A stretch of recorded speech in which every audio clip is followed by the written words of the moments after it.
Hi friends, job stone சேனலுக்கு உங்களை அன்புடன் வரவேற்கிறேன். வீடியோ பார்க்கறதுக்கு முன்னாடி நம்ம சேனலை சப்ஸ்கிரைப் பண்ண மறக்காதீங்க. வாங்க வீடியோக்குள்ள போகலாம். எங்க சேனல்ல நாங்க போடுற வீடியோஸ்ல ஜாப்ஸை பத்தி விளம்பரம் மட்டும்தான் படுத்துறோம். நாங்க விளம்பரப்படுத்துற ஜாப்ஸ்ல ஜாயின் பண்ண நீங்க யாருக்கும் பேமெண்டோ டெபாசிட்டோ பண்ணாதீங்க. அண்ட் ஜாப்போட நம்பகத்தன்மையை நீங்க தான் முழுக்க முழுக்க செக் பண்ணணும்.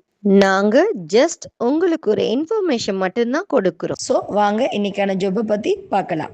கோடெக் மஹிந்திரா குரூப்ஸ் நிறுவனத்துல டீம் ஹெட், டீம் லீட், ஆட்சேர்ப்பு மேலாளர் மற்றும் நிதி ஆலோசகர் போன்ற வேலைகள் அவைலபிளா இருக்கு. இந்த ஜாப்ல நீங்க சேர உங்களோட கல்வி தகுதி 10ஆம் வகுப்பு பாஸ் பண்ணியிருக்கணும் மற்றும் அதற்கு மேல் படித்திருந்தாலும் இந்த ஜாப்ல நீங்க விண்ணப்பிக்கலாம். இந்த ஜாப்ல நீங்க சேர உங்களோட வயது 35 முதல் 65 வயதிற்குட்பட்டவர்களா நீங்க இருக்கணும். ஸோ இந்த ஜாப்ல உங்களுக்கு இன்ட்ரெஸ்ட் இருந்துச்சுன்னா போஸ்ட்ல தெரியுற நம்பருக்கு கால் பண்ணி ஜாப்பை பத்தி நல்லா வெரிஃபை பண்ணிக்கிட்டு ஜாப்ல ஜாயின் ஆகிக்கோங்க. வீடியோ பிடிச்சிருந்தா லைக் அண்ட் ஷேர் பண்ணுங்க. தேங்க்யூ.